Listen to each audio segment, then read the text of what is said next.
दोस्तों, मैं स्वयं शक्तिशाली बनाने वाले व्यायाम को करता हूँ तथा इसकी एक एक बारीकी को भी अनुभव करता हूँ। अपने अनुभव के आधार पर ही ऐसी ज्ञानवर्धक वीडियो लाता हूँ।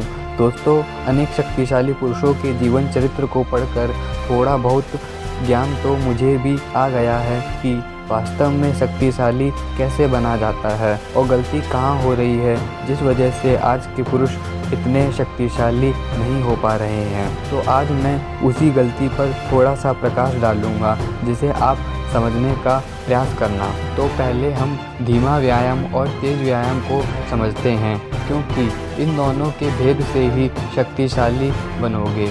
तो मित्रों, जितने भी व्यायाम अब के समय में किए जा रहे हैं वह सारे व्यायाम तेज व्यायाम कहलाते हैं।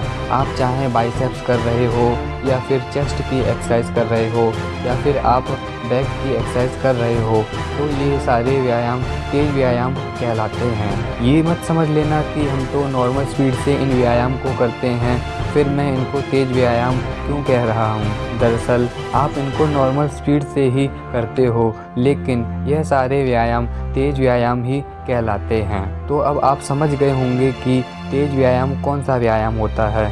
यदि आप जिम में किए जाने वाले व्यायाम को धीमी गति से भी करना शुरू कर दोगे तो भी वह तेज व्यायाम ही कहलाएंगे, क्योंकि उस व्यायाम में आप डंबल या किसी अन्य उपकरण का प्रयोग कर रहे हैं। इस वजह से वह व्यायाम आपको अतुलित शक्तिशाली नहीं बना पाएगा और वह व्यायाम तेज व्यायाम की श्रेणी में माना जाएगा, भले ही आप उस व्यायाम को धीमी गति से ही क्यों ना कर रहे हों, क्योंकि धीमा व्यायाम एक अलग व्यायाम होता है और उसको आप तेज गति से कर ही नहीं सकते हो। वह धीमी गति से ही किया जाता है और वह आपको शक्ति देगा ही देगा तथा भीतर से भी अंगों को अतिरिक्त शक्तिशाली बनाएगा। तो दोस्तों, धीमा व्यायाम सेंडो व्यायाम है। सेंडो व्यायाम में जो 12-13 व्यायाम बताए गए हैं वह धीमी गति से किए जाने वाले व्यायाम हैं।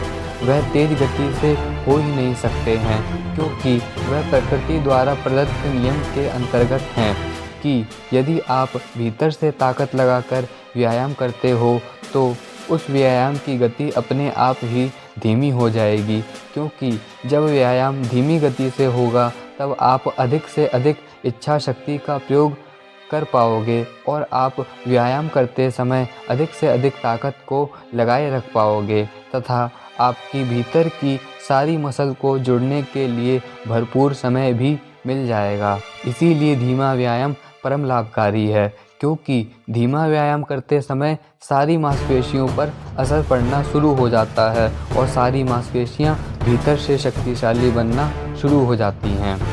क्योंकि व्यायाम जितना धीमा होगा उतना ही आपको शक्तिशाली बनने की प्रक्रिया तेज होगी। सेंडो कहते हैं कि व्यायाम करो और अधिक से अधिक इच्छा शक्ति का प्रयोग करके व्यायाम को करो। दोस्तों, सेंडो ही क्यों, और भी जो शक्तिशाली पुरुष हुए हैं उन्होंने भी स्वयं कहा है कि व्यायाम करते समय अधिक से अधिक इच्छा शक्ति का प्रयोग कीजिए तथा व्यायाम को धीमी गति से कीजिए। दोस्तों, मैं खुद धीमा व्यायाम करता हूं, तो दोस्तों अब आप समझ गए होंगे कि धीमा व्यायाम और तेज व्यायाम में क्या अंतर होता है और कौन सा व्यायाम आपको शक्तिशाली बनाएगा। इसी के साथ दोस्तों अब हम मिलते हैं अगली वीडियो में।